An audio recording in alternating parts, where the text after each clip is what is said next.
What can I say about Ingrid Kannerman? She's selfish, entitled, and even straight up evil. So evil, in fact, that you genuinely think that she's responsible for Nathan's death.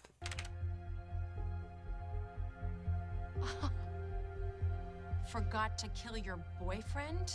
And she is, just not really in the way you may think. I'm gonna go through Ingrid's character from season 1 and 2 of Amazon Prime's show Upload.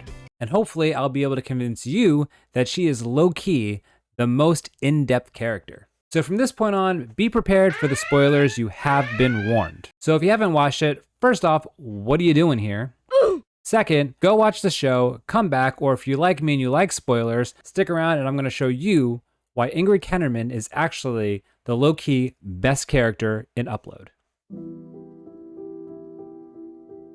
We don't really get to see any flashbacks of her as a child, but let's face it, her parents aren't exactly the most caring or supportive. We get a pretty specific description of what Ingrid thinks of her parents in season 2. And your family? My family is less family and more pack of hyenas on a carcass, with my feelings being the carcass. And if the sleepover episode had any indication of what her childhood was like, she's doing way better than most people in that situation. And it's pretty easy to imply this considering how we see Ingrid's parents just completely decimate Nevaeh's self-esteem during the dinner party. Nathan's your uncle, right? Mommy says he's nothing but a sponge. I don't think she can hear you with all that chewing she's doing. And Ingrid probably had to deal with that every single day. Having a childhood like that could easily lead her to being mean, manipulative, self-absorbed, and even with an incredibly low self-esteem. Okay, good job won't be enough. This party better be fucking flawless. There are plenty of times where her narcissism and her controlling parts of her personality come out, especially really early on in the series, like in season 1, episode 3, where she gives a eulogy for him, but never even seems to mention his name anywhere in there, even though he's the one who's dead. We need to remember a tragic event that happened to a very important person. Rupert Tilford. What? And she even gets to the point where when he stands up to her, she threatens to delete him. Angel service? Great. Why don't you just delete me, save all the money? Hey, don't tempt me. Your friend Derek made it pretty clear I could go home with him. There's also the parts where he first gets into Lakeview and he can't purchase anything because it's under Ingrid's account, and she will not give him the password to make any purchases whatsoever. Okay? Hey, if you need anything at all, I am here for you. Utterly. What's the password? I love you. The selfishness and need for control really come to a head in the season finale of season 2. Nora and the Ludds break into the facility where Nathan's body is being regrown, and instead of Ingrid letting him download, she threatens to unplug him so she can have him all to himself. Hey, no, don't pull that! She does, in the end, let them download Nathan, but not without a very inspiring speech from Nora. We need your help. Please, look, it's not for me or anyone here. There are good people that are in harm's way from some greedy, powerful people that I think you know.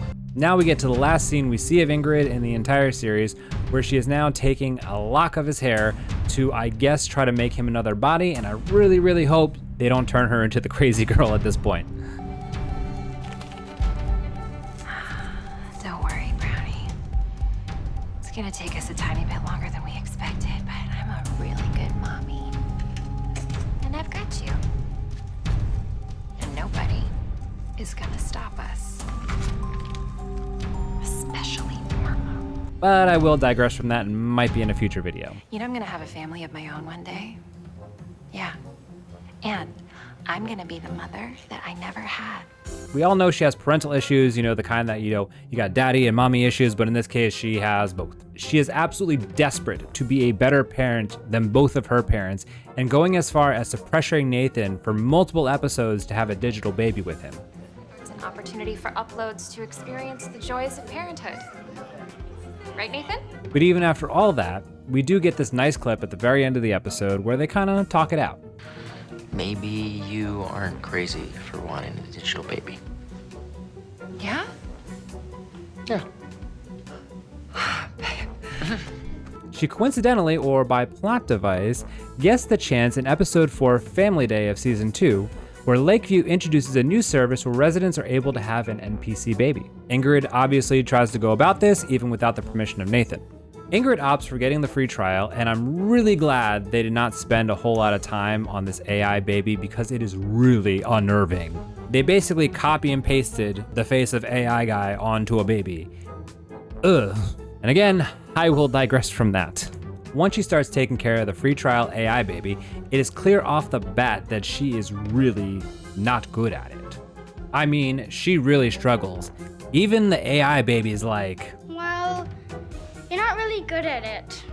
She really struggles to figure out how to interact with AI baby, and struggles even more when she's trying to figure out how to keep up with the energy of AI toddler. Wow! And then once it gets to AI rebellious teen, like she's just off the wall at that point. By the time we get to the deathbed scene with AI baby, she has gone through a whole lifetime of experiences with him. And it's played off for laughs, but she is genuinely upset at the loss of this kid.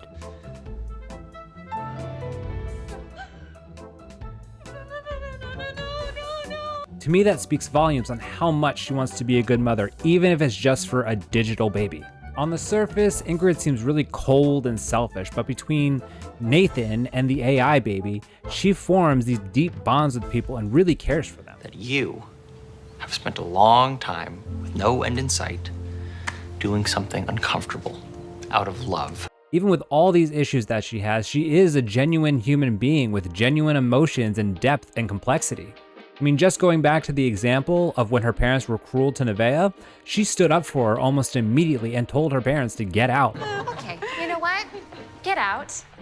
And at the end of the sleepover episode, you can see her bonding and being empathetic with Nevaeh over the fact that they miss Nathan so much. I really miss him. I know. Me too. She even does this. This is for you. It was his. I want you to have it. And then explains how she tried to save Nathan. I snuck back into his car the night that he died to turn on prioritize occupant. Was Ingrid responsible for his accident? No, absolutely not. That was not on her. However, she did convince him to upload even though he didn't really need to. Nathan, please. We are out of time. Just do the right thing and make me the happiest woman. Oh, fine, whatever. We do find out definitively that she was responsible for him dying, but not in the way her father wanted to, as we see from her interaction with her arguing with her dad. Yes, a baby. Yeah. Who heard what you two were planning and snuck back into the car and changed it to protect occupant. To me, this really shows how much she cared about him and how smart she was to see a problem, figure it out, and try to protect him the best way she knew how. Baby, you don't understand. I have to be the owner of your scan to protect you. I truly believe that she loves Nathan with everything that she has, and when they're not having problems on the fact that people are trying to kill him, they even have really cute interactions like this. We'll get used to it Yeah, just pretend I'm on a business trip. for like the next 50 years until I can join you. 60 if I eat right. And don't I had ice cream for breakfast. talk dirty to me.